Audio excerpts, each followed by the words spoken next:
Hey, welcome to the Backwoods Gourmet. Today we're going to do a delicious venison stroganoff. If you haven't tried this with your venison yet, today might be the day. So y'all stay tuned.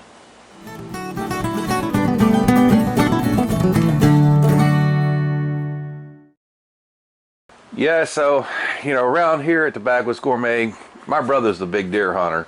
All right, he spends thousands of dollars every year chasing those little horny critters. And he got quite a few this year, so, here at the Backwoods Gourmet, we are the recipients of some nice charity venison.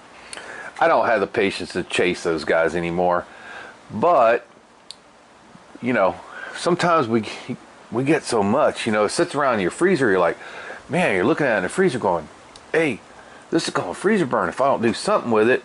So today is one of those days where, couple days back we pulled a couple of front shoulders out of the freezer and pre-prepared them for this dish. The first thing I did was I got our 10-inch Lodge shallow Dutch oven out here. I got one solid layer charcoal underneath. We're burning Kings for today because this is going to be kind of a hot and fast thing. We're just trying to boil some water and we're going to get ready to cook off our egg noodles. Now if you're going to do this in camp, I would suggest that you go ahead and cook those ahead of time. Drain them real good, throw them in a Ziploc bag. When you get them out to camp, you just toss them in a little warm water real quick and they'll re-separate and you'll be ready for your noodle part for your venison stroganoff.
Alright, what I'm going to do now is pot's got a chance to get a little heat on it.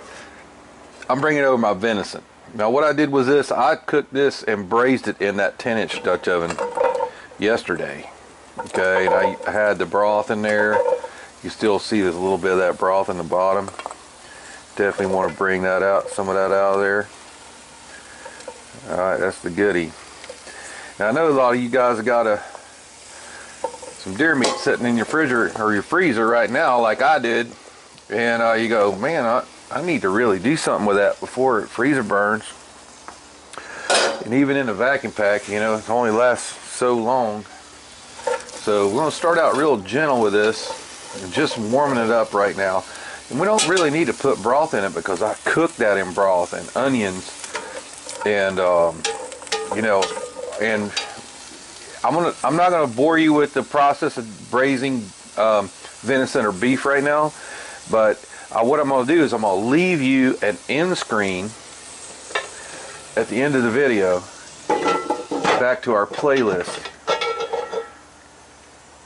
on Dutch oven wild game or cooking wild game outdoors.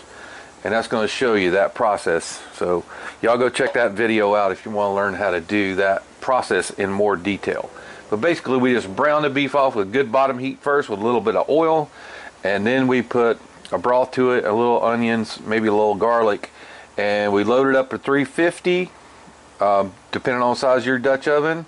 We use the cold counting method where we add 3 to the top and minus 3 from the bottom, and let it burn till the coals burn out. So what's for dinner? We're having deer meat for dinner. Oh crap, that's a different channel. All right, so it's been about 5 or 6 minutes, and I like to take them noodles out a little earlier rather than later. To me, once they're all plumped up like that, they're perfect. Just gonna go ahead and take my spider and just dip them out. Man, that bowl got hot quick. And then we can use some of these coals here on this oven to fire up our big one over here.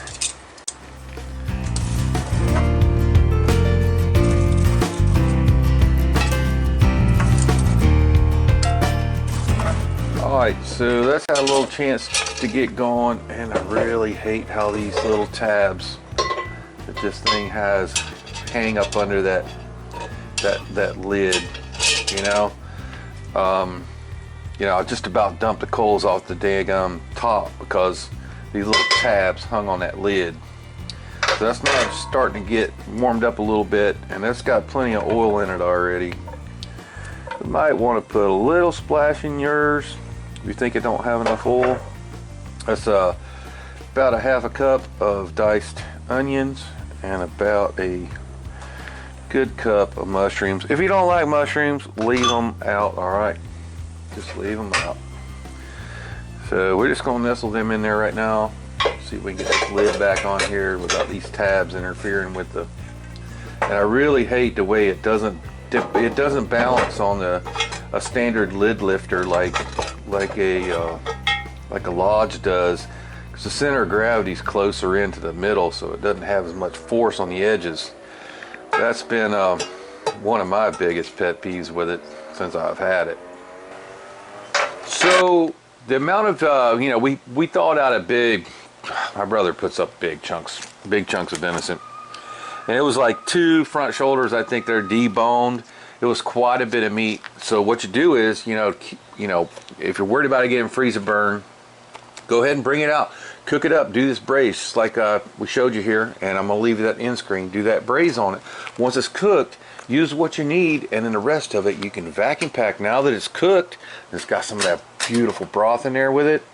I vacuum packed it. I marked it deer for stew cooked. Okay, now this will last a lot longer than it would raw. So as you can see, you can take those that venison out even if you don't have something to do with it right away.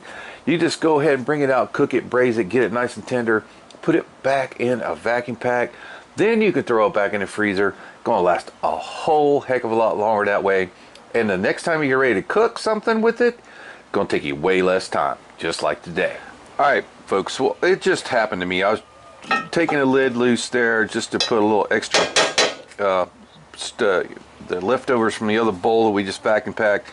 That daggum tab right there caught on this handle, which is not a big enough loop to clear it, okay? They'd have made the handle a little bit longer, probably wouldn't happen, but it did. And if charcoals try to come off the top, because you can't balance this lid with a standard lid lifter like this one. So if you're going to get this oven, I would suggest using one of the more like the squeeze type ones that hook from the top, that can balance it with its little feet, or something like the Camp Made big contraption to lift it, because your standard like a Lodge type, or this just generic one that we've been using for, I don't know, since this channel's been alive.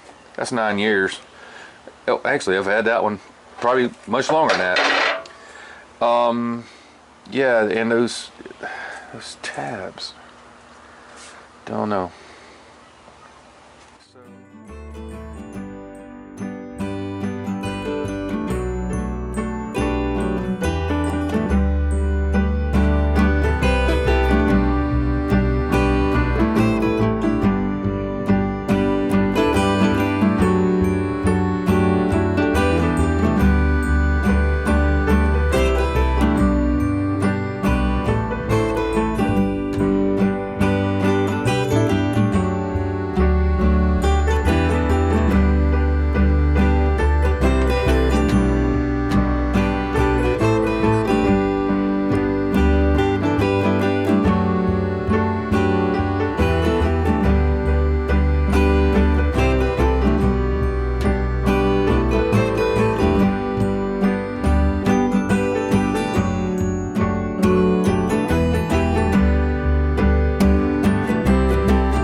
cornstarch and water mixture.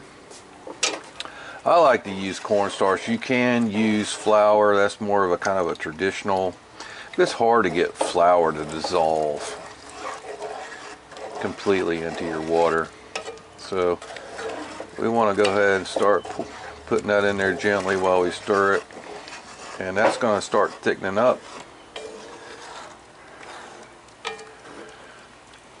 The heat's dying down a little bit now as our coals burn out. Next thing coming in, that's 8 ounces of sour cream, fresh sour cream. You want to go ahead and put that in there now. This is what makes this beef, or you know, a stroganoff right here. If you don't got this sour cream, you know, it's not really going to be a stroganoff. This is, remember, venison's stroganoff. Good, you know, little pinch of parsley, got some flat leaf, a little shake of garlic at the end there, and we'll start stirring that sour cream into this whole mix. It's going to get that creamy stroganoff look now. Alright, let's get it back on some fire a little bit, and then we can always adjust that thickness if we need to.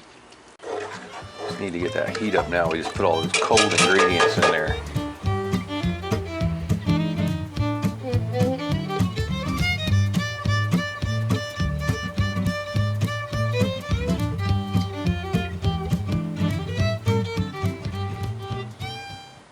Alright guys, so you might be able to hear in the background, it's threatening to come a storm on us right now, and we're, you know, we are outdoor cooking, even though we're under a screen room here, not under the porch. Wind's blowing like crazy. Sound like a thunderstorm's blowing in, but look at this. Oh yeah, baby. That is looking awesome. So we're gonna go ahead and pull this off the fire, get it all the way up here on the porch, let it cool down a little bit. We'll be ready to serve this up. So stay tuned for that.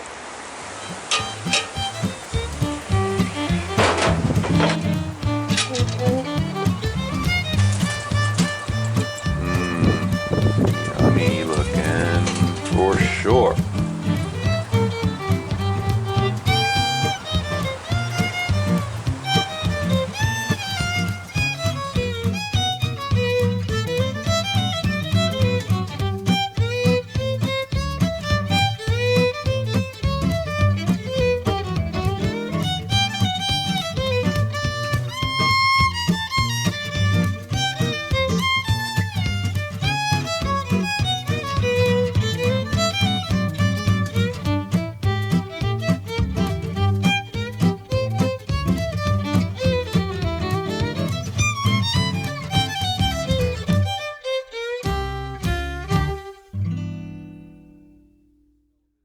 Another tip I want to give you about venison that I've learned over the years and learned from a bunch of old timers back when I was a kid, that meat really needs to be aged.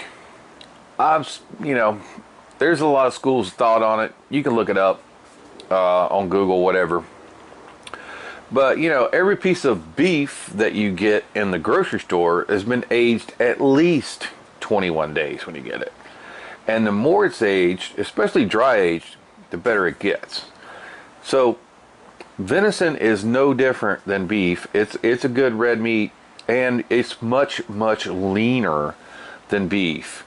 So what I do with the pieces I get from my bro is I'll take them and thaw them out, separate them into vacuum packable size chunks.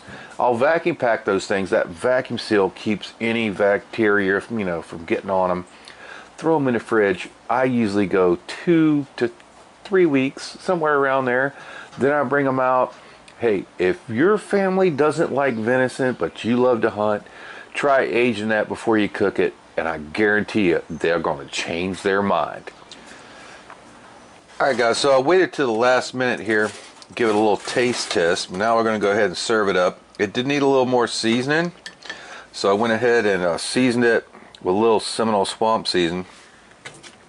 If you like to try Seminole Swamp season, you know, we do a monthly giveaway here for a 3-pack, and that's the 3 different kinds they make: the regular, the no MSG, and the Fire in the Swamp. That was my favorite. And we put a little bit of that on there, and that just really perked it up. So now it's just time to come over and dip you some of that gravy and meat right on top of those egg noodles. But, make sure you get plenty of that gravy, alright? And I guarantee you, that's going to be one of the best venison dishes you ever tried. A little sprinkle of the parsley right over the top. There you go. It's a venison stroganoff by the Backwoods Gourmet.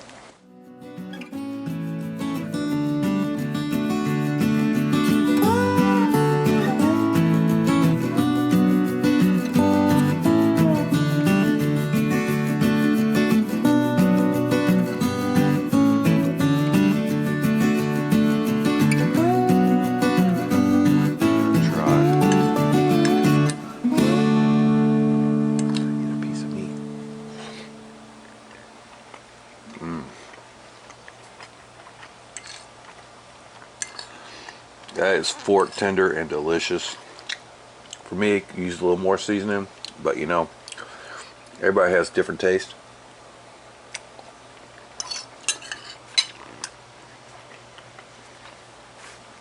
Let's go ahead a little bit more Seminole Swamp seasoning right over top. Some awesome stuff right there. Good on everything.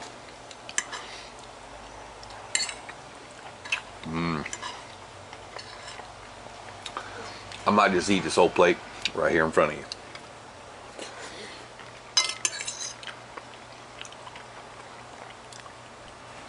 Just in case you're wondering how that turned out, they say a picture is worth 1,000 words. So thanks for watching the Backwoods Gourmet. If you like what we're doing, please smash that like button right down there. To subscribe to our channel, you can do it right there. For another great Backwoods Gourmet video, it's going to be right over there. And for a whole playlist of cooking wild game outdoors, right over there. We'll see you next time.